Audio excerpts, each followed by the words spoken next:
apapun. Tapi sebenarnya obrolan tentang ini semua memang waktunya berjalan relatif cepat. Itu memang betul. Karena dalam waktu yang dibilang pendek sejak hari Selasa pekan lalu. Walaupun mengenai harapan mengundang PKB-nya sudah lama. Sebetulnya mengejutkan, dan ini jalan Tuhan yang begitu cepat sekali diambil keputusan. Dan meskipun secara perkenalan, komunikasi sudah sangat lama, sejak mahasiswa kita sudah saling bareng-bareng. Dan itu adalah Ki Kholil ini memerintah berdasarkan keyakinan langit, kira-kira begitu. Nah, saya nggak berani nolak karena beliau itu selalu langit, gitu loh. Maka saya cocokkan dengan bumi. Lalu datang menyongsong saya Gus Munif dari Pasuruan. Dan beliau mengatakan, Pak Anies, ini saya minta 5 menit. Saya ini udah buru-buru, Gus, harus boarding. Buru hari Kamis ini. Hari Kamis, dan beliau bilang ini ada pesan dari Kiai Thoifur kepada saya. Pesannya supaya berpasangan dengan Muhaimin. Pada waktu itu kita sudah tahu ada percakapan. Kan hari Kamis, 2 hari sebelum. Tapi kan beliau tidak tahu atas ini semua. Jadi saya bilang, sampaikan pada Kiai Thoifur, mohon doanya. Mudah-mudahan apa yang beliau sampaikan itu mudah-mudahan ada jalannya. Dan Kiai Thoifur saya hampir tidak pernah ketemu.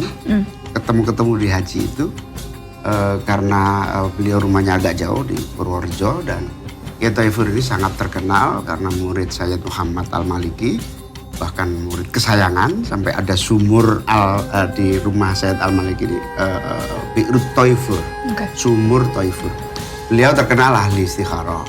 Dan kalau istikharah biasanya muncul Nabi menemui dan seterusnya. Itu Pak Surya Paloh itu berada dalam situasi di mana begini gambarannya. Bertemu dengan kesempatan, nanti mungkin Gus Imin bisa cerita prosesnya. Beliau dalam situasi saya berunding dulu dengan PKS dan Demokrat, baru nanti bangun kesepakatan dengan PKB. Risikonya mungkin PKB sudah diajak oleh yang lain dulu. Atau bangun kesepakatan sekarang, lalu menjelaskan kepada PKS dan Demokrat, risikonya mereka merasa dilewati dan tidak diajak bicara. Dan ini sebuah ijtihad nih. Kemudian Pak Surya Paloh memilih opsi yang pertama, ambil kesepakatan dulu, terus kemudian jelaskan. Memang Barang Surya memulai dengan pertanyaan, kamu serius mau jadi calon wakil presiden? Loh, bukan hanya calon wakil presiden, Bang. Saya serius kalau bisa jadi calon presiden. Jangan kamu teruskan macam-macam kau. Wapres ya wapres. Gitu kan. Loh, katanya ditanya seriusnya mau apa. Disitulah saya jawab, loh saya pinginnya capres. Kalau udah capres ya jangan diskusi sama saya lagi, dia bilang. Nah, saya sudah punya capres sendiri. Dia. Oke, saya minta kepastian. Nasdem PKB koalisi.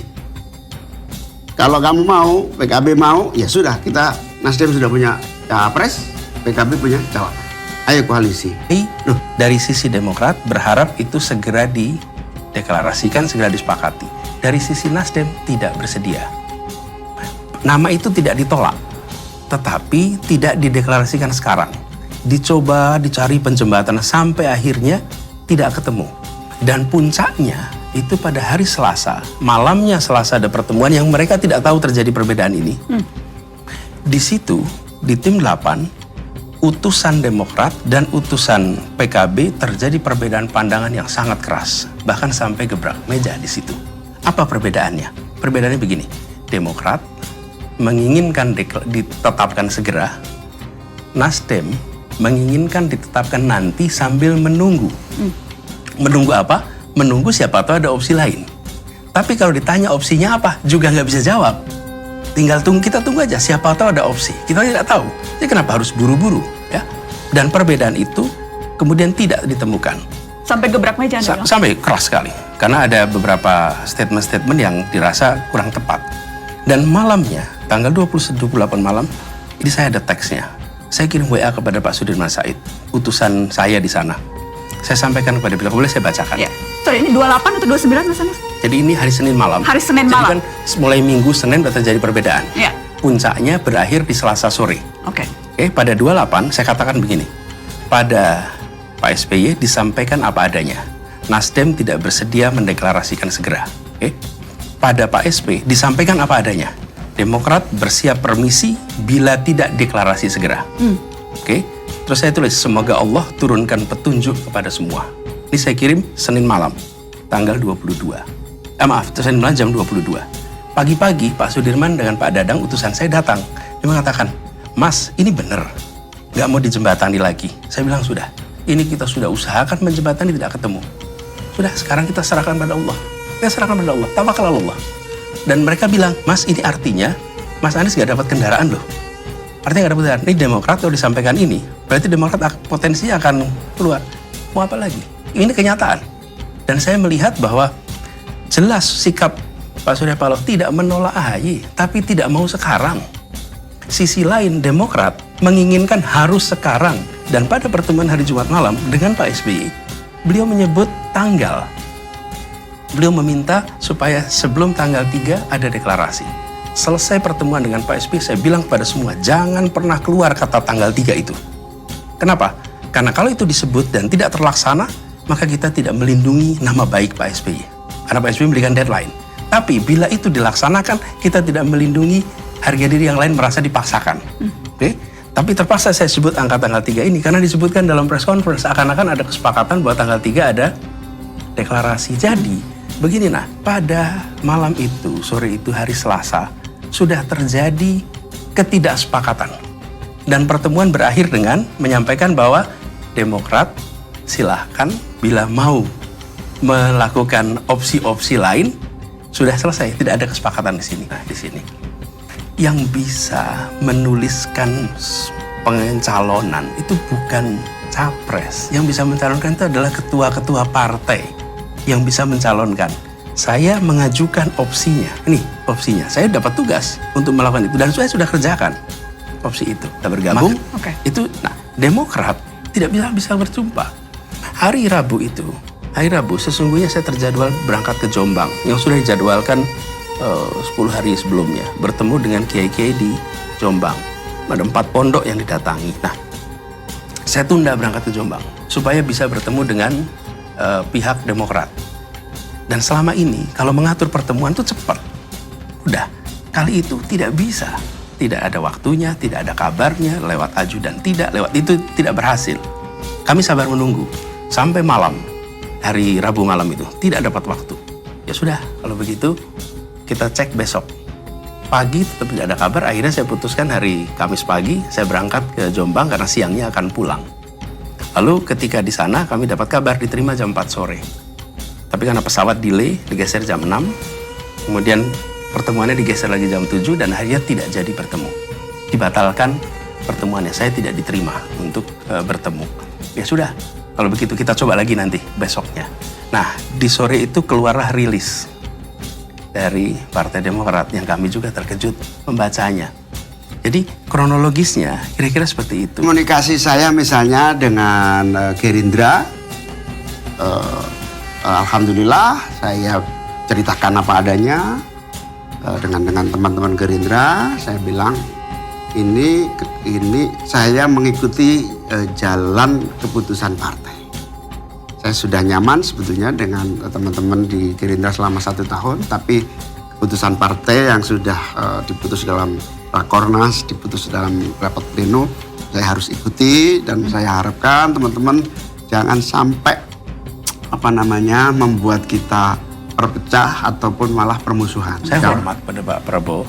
Pak Prabowo adalah pribadi yang memiliki kecintaan pada Indonesia yang luar biasa dan saya akan selalu hormati beliau.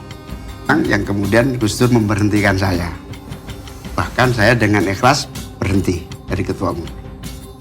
Saya nonaktif. Hampir 1 tahun saya menyatakan terima atas pemberhentian Gus Dur. Bahkan termasuk yang paling langka, semua orang yang dipecat Gus Dur ngelawan. Satu-satunya ketua umum yang dipecat Gus Dur tidak ngelawan hanya saya. Dan itu Gus Dur manggil saya. Gus Dur malah kaget. Saya nggak nyangka kamu mau saya berhentikan. Mau, Gus. Buat apa saya berantem? Capek. Sudah berkali-kali kita ini berantem. Sudah kamu bikin surat pengunduran diri sekarang? Saya, ini sudah ada draftnya. Siap, saya tanda tangan. Saya tanda tangan surat pengunduran diri agar semua smooth. Apa yang terjadi? Semua orang belum tahu. Surat pengunduran diri yang sudah disiapkan Gus Dur, saya tanda tangani agar bisa jalan di KPU. Saya kasih kepada Gus Dur. Apa yang terjadi Gus Dur? Luar biasa. Surat saya terima men, tapi tolong kamu sendiri yang simpen. Nanti kamu keluarkan kalau benar-benar saya membutuhkan. Sampai hari ini tidak pernah diminta Gus Dur surat itu ada di tempat saya. Ini behind the sign yang sesungguhnya itu ini. Sebenarnya di Jakarta yang memang membicarakan tentang kebijakan-kebijakan pemerintah, kemudian Dewan Pakar kita itu lain. Mereka memang mengkritisi kebijakan sekarang, melihat apa yang harus diperbaiki, harus diubah. Tapi kalau relawan yang bergerak di lapangan, kalau mereka justru fokus pada tema kritik, yang terjadi adalah rame aja terus di WA Group. Debat aja terus nggak pernah selesai. Sementara agenda kita ini bukan agenda soal sekarang. Ini agenda kita mau melakukan perubahan dan bisa dilaksanakannya bila kita memenangkan pemilu atau pilpres. Karena itu relawan konsentrasi kepada apa yang menjadi agenda kita. Jangan dicampur dengan apa yang menjadi pandangan dia saat ini pada pemerintah. Dengan begitu bisa menjangkau semua. Saya sebetulnya di sebelum dan sesudahnya atau sudahnya saya lupa, saya sampaikan mereka, lupakan peta 2019 yang dulu 2019 mendukung Pak Prabowo ataupun yang mendukung Pak Jokowi. Lupakan itu. Anggap semuanya adalah warga, jangkau semua, jelaskan misi kita ke depan. Oke. Jadi ini untuk karena ini kegiatannya kan di Kegiatan daerah relawan. ya, untuk relawan di lapangan ya. Oke. Apa? Dari undang-undang ITE itu. Jadi bisa disebut masalah pencemaran nama baik Ya. dan lain-lain. Nah, di situ ruang itu yang harus tidak ada. Harusnya kita tidak memberikan ruang yang membuat orang mengungkapkan fakta dan fakta itu tidak menyenangkan atau menunjukkan hal yang tidak baik lalu dianggap sebagai pencemaran nama baik.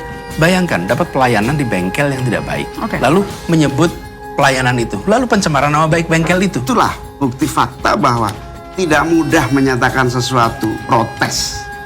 Penjara anak ini, sampai sekarang saya berusaha menolong.